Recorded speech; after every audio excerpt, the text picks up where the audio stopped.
The children once wounded must become the adults who learn to heal themselves.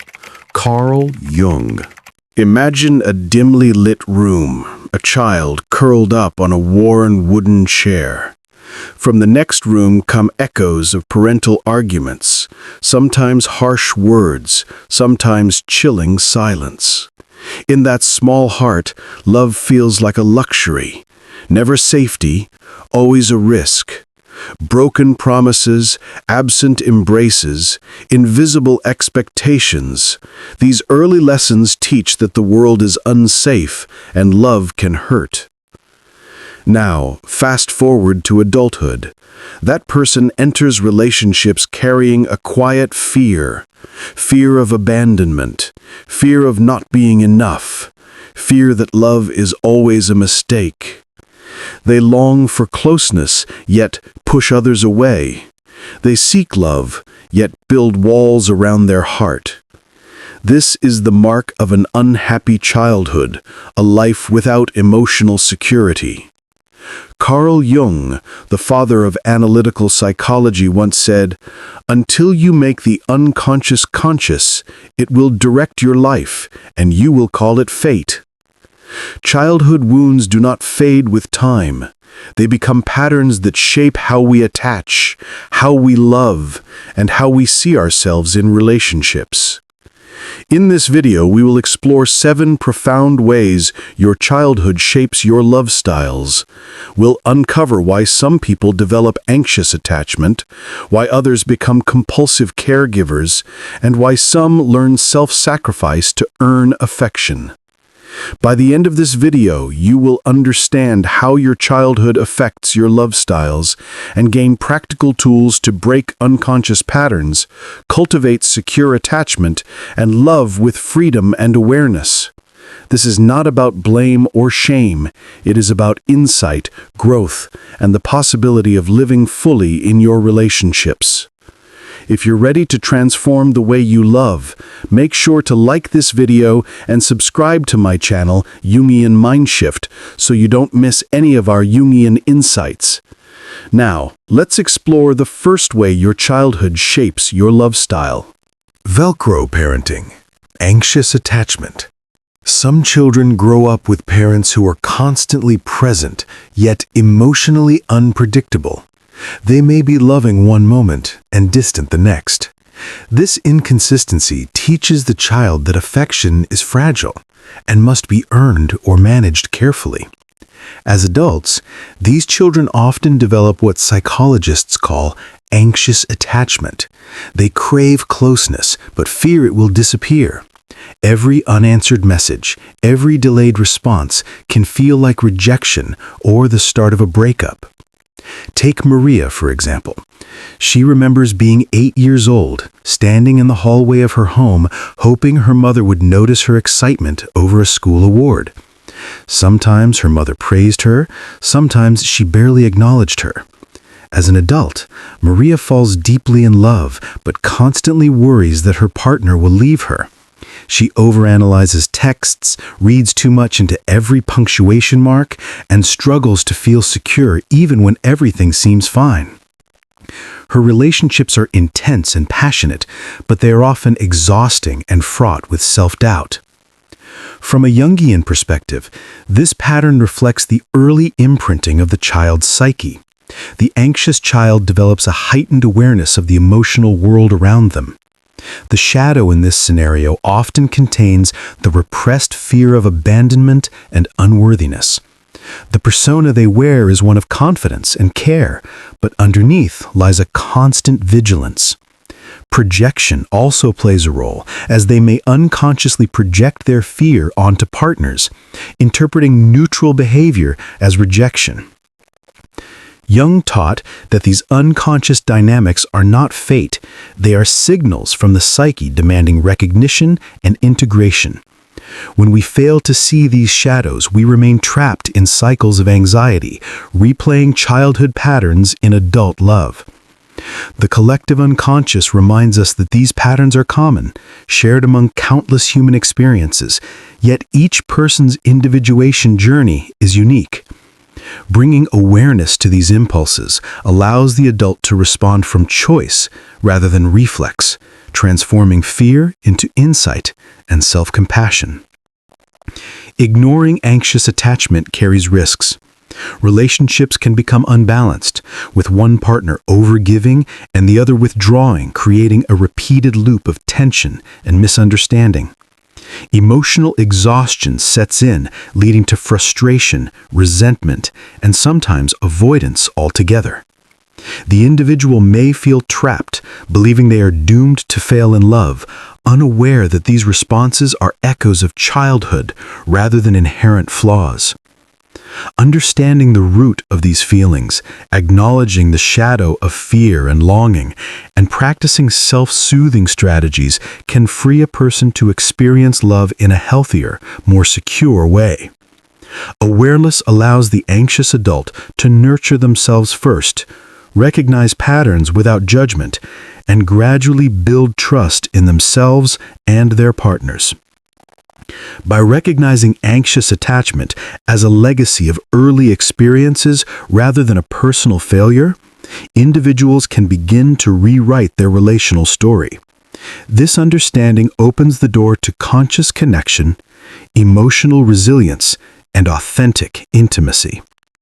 The path forward is not about erasing the past, but integrating it, learning to love without fear, and responding to relationships with awareness instead of compulsion. The next type of love pattern also originates in childhood and reveals how some children become caretakers at a young age, carrying their roles into adult relationships. The ghost dad syndrome. Avoidant attachment. Carl Jung once described the case of a man who came to him burdened by an invisible wall between himself and others. The patient, in his 40s, was successful in his career, admired by colleagues, and outwardly confident. Yet when Jung asked about his relationships, the man's voice trembled. He admitted that intimacy felt like suffocation. When women tried to get close to him, he would suddenly withdraw, not in anger, but in cold silence. What puzzled him most was that he longed for love, yet every time he touched it, he recoiled as if from a flame. As their sessions unfolded, Jung learned about the man's childhood. His father, though physically present, was emotionally absent.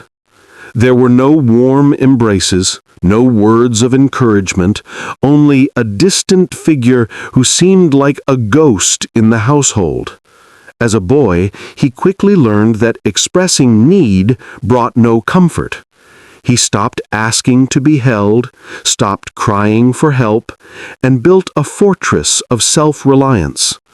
This boy grew into a man who equated closeness with disappointment, and so he kept everyone at arm's length. Jung saw in this story what psychology today calls avoidant attachment.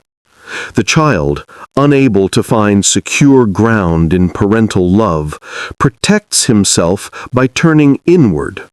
Vulnerability is hidden deep in the shadow. On the surface, the persona of independence shines bright, self-sufficient, in control, unaffected, yet underneath lies a quiet hunger, a longing to be seen and held without fear. Jung explained to his patient that projection was at work. Gestures of love from others were unconsciously interpreted as threats because the psyche expected abandonment or betrayal. What the adult resisted was not the partner's affection, but the memory of a father who was never truly there. The danger of this pattern is profound. Left unexamined, avoidant attachment breeds relationships that remain shallow and unsatisfying.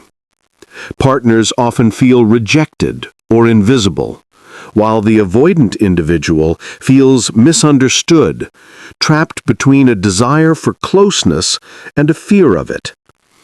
Without awareness, the cycle repeats.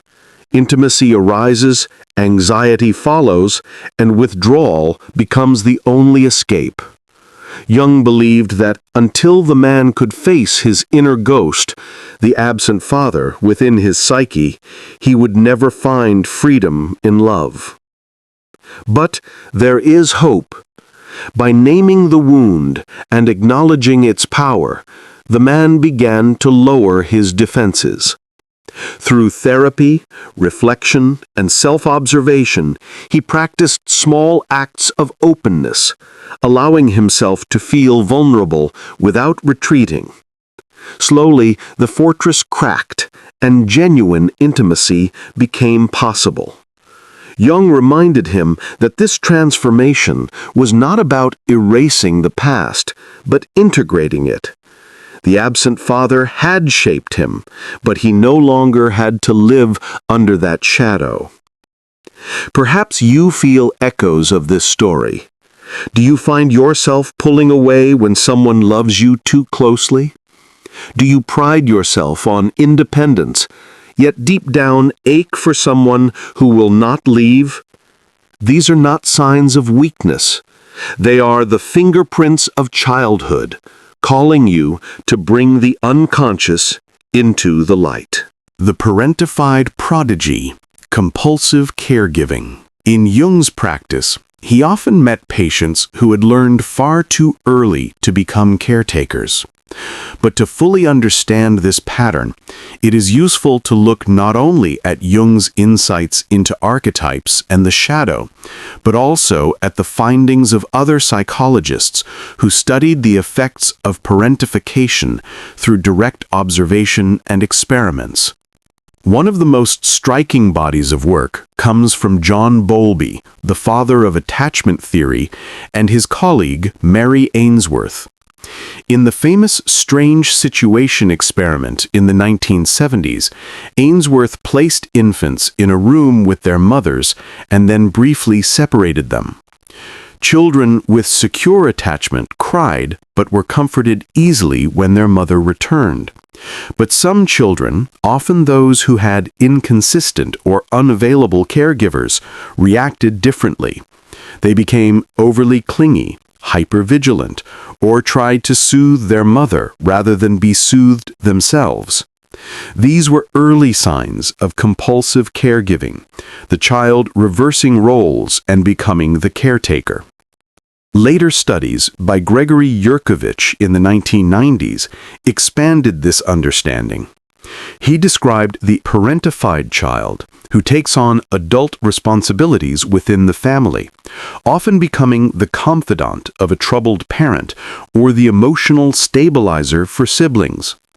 While some researchers, like Yurkovich, emphasized the risks, chronic anxiety, guilt, difficulty forming boundaries, others debated whether these early responsibilities might also foster resilience, empathy, and leadership. This created a sharp contrast with Jung's interpretation. Jung would have said that such children are overtaken by the caregiver archetype, their authentic self pushed into the shadows, their individuation delayed. Experimental psychologists, however, often looked at measurable outcomes, how well these children functioned socially, academically, or in later relationships. The debate continues even today. Some argue that parentification produces what could be called the gifted survivor, someone who thrives in adult roles precisely because of childhood sacrifice. Others insist that beneath the apparent strength lies a wound that emerges in adult relationships, where love becomes duty and intimacy becomes imbalance. Jung's perspective bridges these extremes. For him, both truths coexist. The persona of strength can shine, but if it denies the shadow of unmet needs, the result is inner fragmentation. The risks of compulsive caregiving are subtle but profound. Adults who grew up in this role often struggle to identify their own desires. They may feel guilty when they prioritize themselves, as if love must always come at the expense of their own needs. Partners often unconsciously rely on their generosity, deepening the imbalance. Over time, these individuals may feel invisible, even in relationships that look stable from the outside. Their bodies may eventually protest with exhaustion or illness, a physical cry for the self-care the psyche has long denied. Healing requires bringing both perspectives together. Jung would say individuation demands that the silenced child return, that the shadow of neglected needs be welcomed into consciousness. Modern psychology offers practical strategies, setting boundaries, practicing self-compassion, and learning to tolerate the discomfort of saying no. Together, these approaches reveal that true caregiving begins not with sacrifice, but with balance. The funhouse effect. Emotional deflection. For centuries, wisdom traditions have warned us about the danger of hiding behind laughter. The Stoic philosopher Seneca once wrote that people often joke to conceal their wounds, reminding us that humor, while delightful, can also serve as a mask for deeper suffering. Ancient Greek theater made this truth visible through the masks of comedy and tragedy. The mask of comedy brought joy, but everyone knew it was only a performance, often covering the fragile truths of human life. Across cultures, the trickster or jester appeared as the one who entertained, yet behind the grin there was always a shadow. People instinctively understood that laughter could both reveal and conceal. Carl Jung was fascinated by this paradox. In his writings on archetypes, he often mentioned the figure of the trickster as one who embodies contradiction, foolishness mixed with wisdom, joy mixed with despair. Jung noticed that when patients spoke about painful memories, many would suddenly shift into humor. A joke or a playful remark slipped in just as the truth began to emerge. Jung described this as a funhouse effect, where the psyche presents its wounds in distorted form, like a mirror that bends reality. He believed this was the unconscious trying to protect itself. To laugh was easier than to cry. In his therapeutic work, Jung paid special attention to these moments. He would gently ask the patient to return to the place where the laughter erupted, guiding them to explore what lay underneath. To him, the joke was not meaningless. It was a signal that the shadow, those hidden emotions of fear, grief, or longing, was knocking on the door of consciousness. In relationships, this same dynamic plays out. Instead of saying, "I feel afraid you will leave me," one may laugh and say, "You'll probably get tired of me anyway." The humor softens the truth, but it also hides it, leaving partners at a distance. Modern psychology has explored this mechanism through experiments on humor styles. Researchers have identified self-defeating humor, a style in which individuals constantly make themselves the butt of the joke or turn serious situations into comedy. While this often makes them socially likable, studies show that these individuals report higher levels of anxiety, loneliness, and difficulty with vulnerability. In the context of love, the cost is even clearer. The partner who jokes during every serious conversation, or who uses sarcasm in moments of tenderness, may be protecting themselves, but they also prevent intimacy from deepening. The danger of the funhouse effect is that it creates relationships that are full of laughter but empty of depth. Humor can bind people together, but if it always replaces vulnerability, the bond remains fragile. Over time, the one who hides behind laughter may feel unseen, secretly wondering if anyone knows their real self. Their partner may feel entertained, but never trusted with the raw truth. Jung would say that individuation requires breaking the mirror, daring to look at the undistorted reflection, and allowing oneself to be loved as one truly is. The challenge for anyone caught in this pattern is not to abandon humor, but to let it coexist with honesty. Humor has its place, but so does confession, silence, and tears. Love thrives when both can exist side by side. So let me ask you, do you find yourself making jokes in moments when you truly want to be understood? Do you use humor to push away your own fears, hoping someone else will read between the lines? The people pleaser, emotional butler. Some love styles are not loud or dramatic. They creep quietly into the fabric of relationships until the one who carries them almost disappears. This is the story of the emotional butler, the partner who exists to serve, to soothe, to anticipate the needs of others. At first glance, it looks like devotion, but beneath the surface lies a pattern of fawning behavior, born in childhood and perfected in adulthood.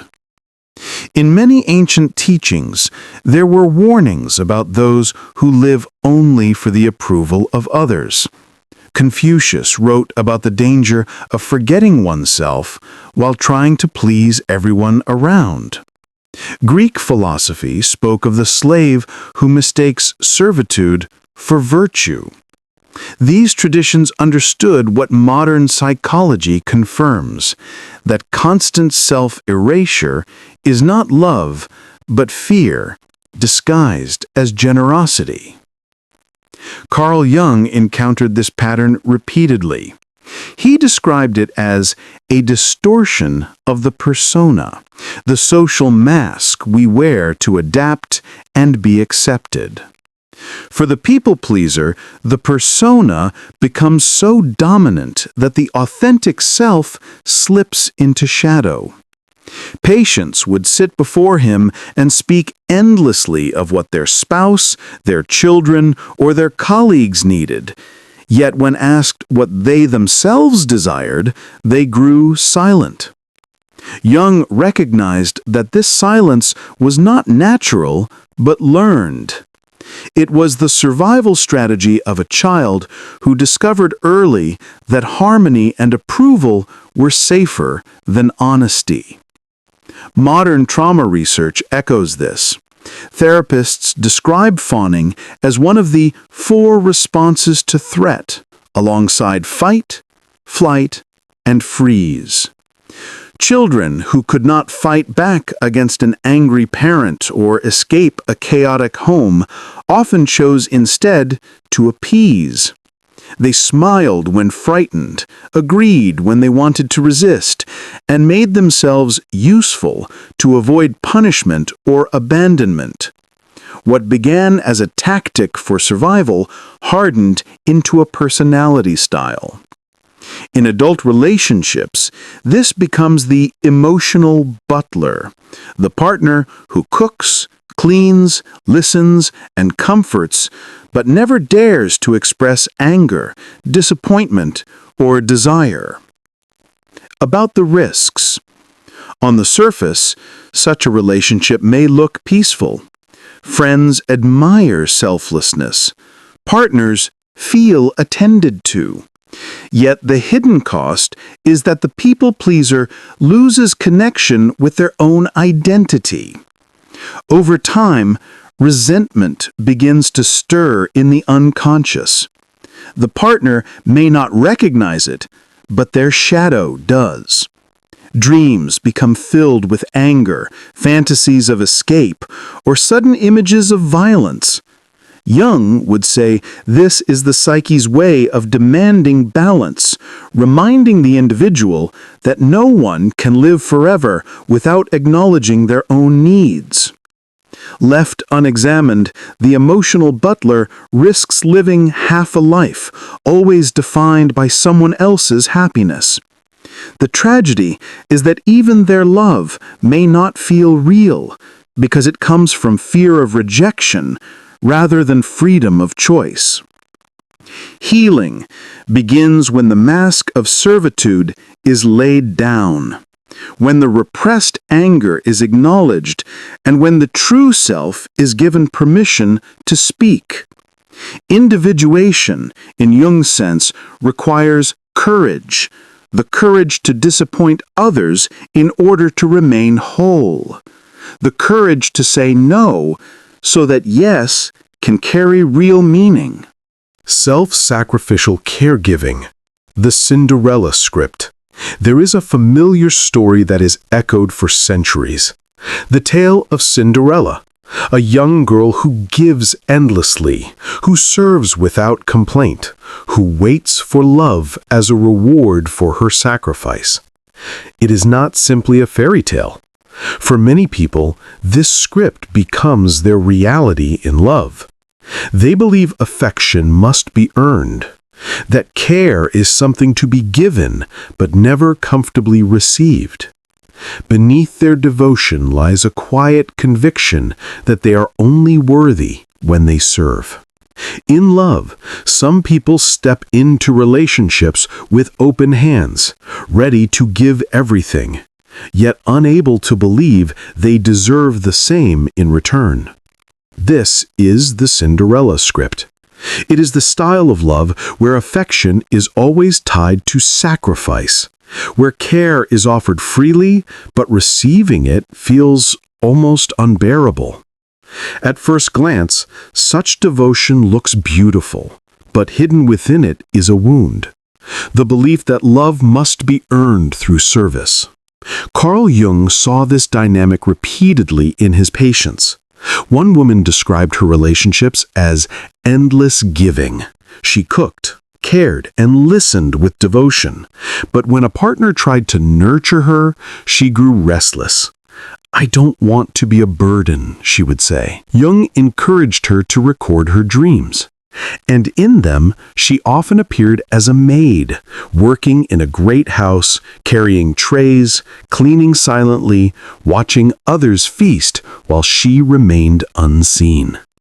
For Jung, this dream revealed her inner truth. She had become the servant of her own love life. She believed that if she gave enough, she might finally be invited to the table. This is not unusual. Many who carry the Cinderella script learned as children that affection was conditional. Perhaps they were praised only when helpful, or received warmth only when obedient. Over time, love became linked to self-sacrifice. As adults, they continue the pattern. In romance, they give everything: time, energy, devotion. But when love comes toward them, they deflect it, uneasy with being cared for. Instead of allowing intimacy to flow both ways, they unconsciously recreate the imbalance of their childhood. Jung would say this is a distortion of the archetype of the caregiver. To nurture is a sacred human quality, but when it consumes the self, it becomes a shadow. The persona of the selfless partner masks a hidden longing, the desire to be loved simply for existing, not for serving. In the unconscious, this longing can turn into resentment. A partner may feel adored, yet also sense a distance, because the love given is not fully free. It is entangled with the hope of earning approval. In modern relationships, the risks of this pattern are clear. The self-sacrificer often attracts partners who take more than they give, reinforcing the wound. Over time, exhaustion sets in. The person who loves by erasing themselves may find they have nothing left to offer, and yet still fear that stopping the sacrifice will cost them love entirely. What begins as devotion ends as despair. Healing this love style requires rewriting the story. Jung believes individuation means reclaiming the parts of the self that have been denied. For the Cinderella figure, this means learning that to receive is as important as to give. Love that flows only in one direction is not true love.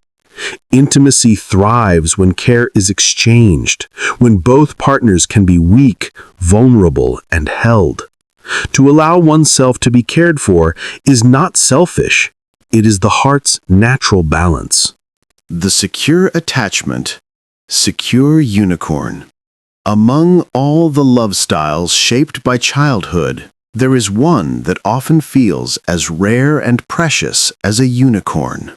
It is the secure attachment style, the capacity to love without losing yourself, to trust without fear, to balance intimacy with independence. While many carry wounds from early life, there are also those who received enough consistency, warmth, and encouragement as children to grow into adults who approach relationships with openness and resilience. For them, love is not a battlefield, nor a duty, nor a mask. It is a partnership rooted in trust. Carl Jung believed that secure attachment reflected a harmony between the persona and the shadow, between the need for belonging and the need for authenticity. When the child experiences caregivers who are both reliable and attuned, the psyche learns a vital truth. Love can be safe. This truth becomes the foundation for a balanced love style in adulthood. Securely attached individuals are not perfect, but they are not trapped by the ghosts of their childhood. They can give without fear of depletion, receive without shame, and speak without terror of rejection. Psychological studies support what Jung intuited. Mary Ainsworth's classic strange situation experiments showed that children with secure attachment could cry when their caregiver left, but calmed quickly upon their return, confident that comfort was available. These children carried that sense of security into later relationships. Adults with secure attachment report higher satisfaction in love, better communication, and healthier boundaries. They can express need without fear of weakness, and they allow their partners the same freedom. In the modern world, this sounds like a dream. The secure partner is the one who does not panic when a message goes unanswered, who does not disappear when conflict arises, who knows how to apologize and how to forgive. They are capable of intimacy, yet respect personal space, able to be strong but also vulnerable. This is why the secure style is often called the unicorn of love. Rare, steady, luminous. Yet, it is important to remember that secure attachment is not only a gift of childhood. Jung would insist that individuation, the lifelong process of integrating shadow and self, means anyone can cultivate greater security in love. Even those who began with anxious or avoidant patterns can, through awareness and healing, learn to trust, to set boundaries, and to open their hearts without fear. Love, then, becomes a conscious choice, not just an unconscious repetition of the past. The gift of secure love is that it allows intimacy to be a meeting of equals. Neither partner is erased, neither dominates, neither hides behind masks. Instead, there is freedom. Freedom to be known, freedom to be cared for, freedom to walk together without chains of fear. As we've journeyed through these different love styles, we begin to see a simple truth. Love is never just about the partner standing before us. It is also about the child we once were, the lessons we absorbed without knowing, and the shadows we still carry. Carl Jung reminded us that until you make the unconscious conscious, it will direct your life and you will call it fate. The way we love is not destiny written in stone. It is a pattern, a script, a mirror of our earliest attachments. And once we recognize it, we hold the power to choose differently, to bring shadow into light, to honor the wounded child, and to step into relationships with more awareness, trust, and freedom. Love, at its deepest, is not about perfect harmony, but about authenticity. When we dare to remove our masks, to speak our fears, to receive as well as to give, love ceases to be survival and becomes connection. And in that connection, we find not only intimacy with another, but also reconciliation with ourselves. If you found insight in today's reflection, please take a moment to like this video and subscribe to my channel, Jungian Mind Shift. It helps us reach more people who, like you, are searching for meaning and healing in the way they love. Lastly, remember, love is not about becoming perfect for someone else. It is about becoming whole within yourself. When you embrace both shadow and light, you no longer beg for love, you embody it.